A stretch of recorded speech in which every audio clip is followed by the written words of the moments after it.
The Federal Reserve just held the federal funds rate steady at 3.5 to 3.75%. 9 members voted to keep it there. 3 dissented. Today's decision came from Chairman Kevin Warsh in his second FOMC meeting. In the opening statement, he struck a clear, no-nonsense tone.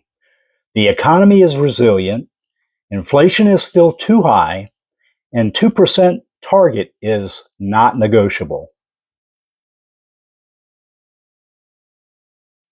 The committee voted 9-3 to maintain the target rate. Policy of ample reserves in the banking system continues. Warsh described the economy as showing impressive resilience. Even after recent shocks, growth trends remain solid. Job gains are keeping pace with the workforce, and unemployment rate has barely moved. But inflation is still elevated relative to the Fed's 2% goal. The message was unambiguous. We will deliver price stability. One of the strongest passages came on the inflation target itself. Warsh noted that 5 years of high inflation have left some households, businesses, and market professionals with the mistaken impression that the Fed somehow has a soft or implicit target of above 2%. His response was direct. There is no soft inflation target. There is no soft implicit target. Not on this committee's watch. There is only a target, and it is 2%. I end quote. He added that 5+ years of above target inflation cannot be cured in 9 weeks or by a single month of modest price decreases. The committee understands it has begun a new chapter, and credibility rests on delivering results. First, since the last meeting just 42 days ago, nominal and real yields have risen materially across the entire Treasury curve.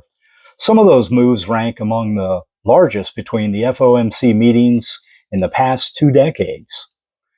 The committee itself did not change policy rate, so what happened? Markets focused on incoming data and real economic developments. The reduction in forward guidance may also have played a role. Warsh put it this way: market participants are learning to play the ball, not the referee. He called this a change for the better. The central bank does not need to be the center of attention every day. Decisions still matter a great deal, and the committee will act when necessary. But markets are now responding more directly to the data. The second development Warsh highlighted is the strong growth of business investment. High-tech capital spending has surged. In the AI-related category, the equipment and software, 4-quarter growth rates are running near 20%. That is helping sustain manufacturing momentum and is laying the groundwork for future growth. Still, the precise timing and size of the supply side of benefits remain hard to predict. This boom is also pushing up prices for memory and logic chips and related AI infrastructure, raising the question of whether those price increases signal broader inflationary pressure or simply reflect where the spotlight is shining. Inside the meeting, discussions centered on 4 key questions. Have the effects of the past 5 years of high inflation truly passed?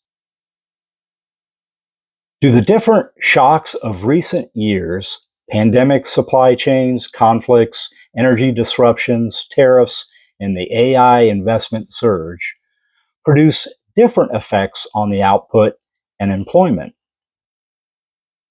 When prices rise because of those shocks, is it broader inflation, or is it just the items under the streetlight?